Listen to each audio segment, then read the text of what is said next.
We've essentially built this kind of future world where there was kind of this golden age of heroism embodied by this group called Overwatch. And it asks a fundamental question: as the world is darkened in their absence, like, could it come back?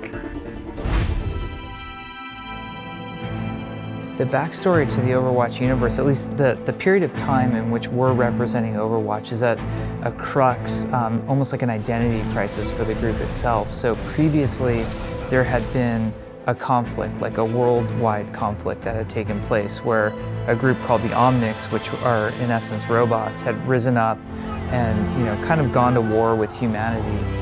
Countries were unable to deal with the problem, so like the UN essentially put together this new strike force called Overwatch that was really great soldiers and warriors and scientists from different countries around the world in this coalition that ultimately defeated these robots and saved the world. After Overwatch defeated the Omnics, they kind of proliferated in kind of policing the world, and it grew into this big global organization that people looked up to and people thought was a good thing generally. Overwatch agents over time kind of became a lot like rock stars. Like, people all around the world knew these agents, and little kids had posters of them on their walls, and they were just kind of these butt-kicking celebrity peacekeepers. And at some point, things go terribly wrong, and Overwatch, for a number of reasons, just begins to fall apart. The public favor turned against Overwatch, and Overwatch was shunned and eventually was shut down. All the heroes kind of dispersed and went off in their own directions.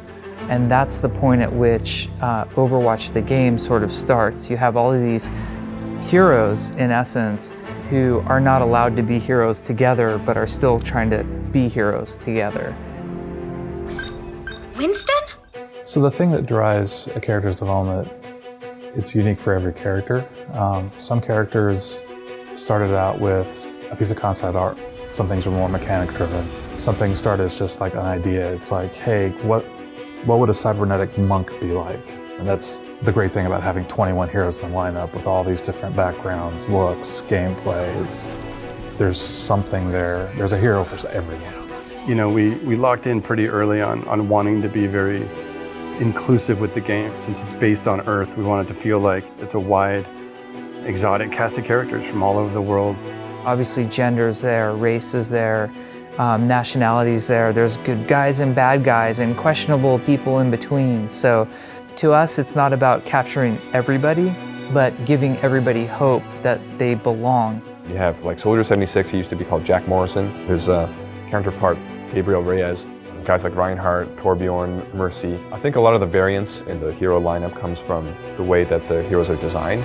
I think every hero they all have like a unique path for their creation. Some come together very quickly. Sometimes there's a little bit more of a rockier path, but that's just something that, working with like everyone on the team, it all sort of comes together. We find consistency and end up with a really cool character.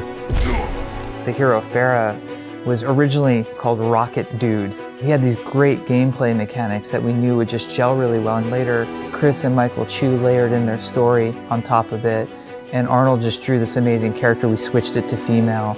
We came up with the awesome blue power armor that was on her. But the evolution of the heroes has been one of the most exciting things to be a part of.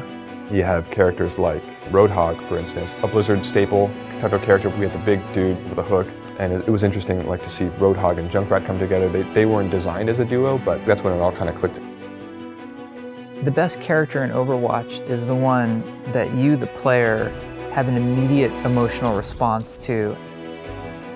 Yeah! I've been loving Mei, and it's for her personality, her emotes where she gets all giddy and she kind of jumps around a little bit.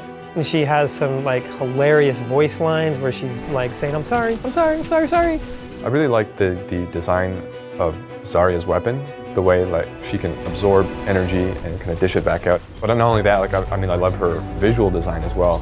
Just having that strong woman with a big cannon, I think is a really cool archetype. I think the most important character in Overwatch is Winston. When we first put up that announcement trailer, and then this gorilla falls through the ceiling, right?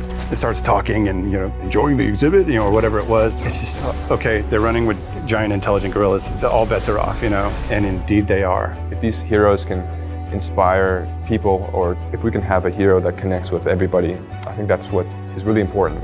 We had a bunch of school kids come in, and one of the things that was the most heartwarming was watching, there was a row, and it was all girls.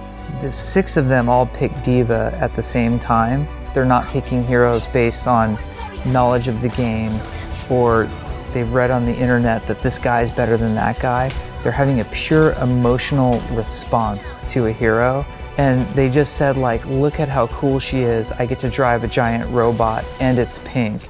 And I'm like, that's what makes the best hero in Overwatch.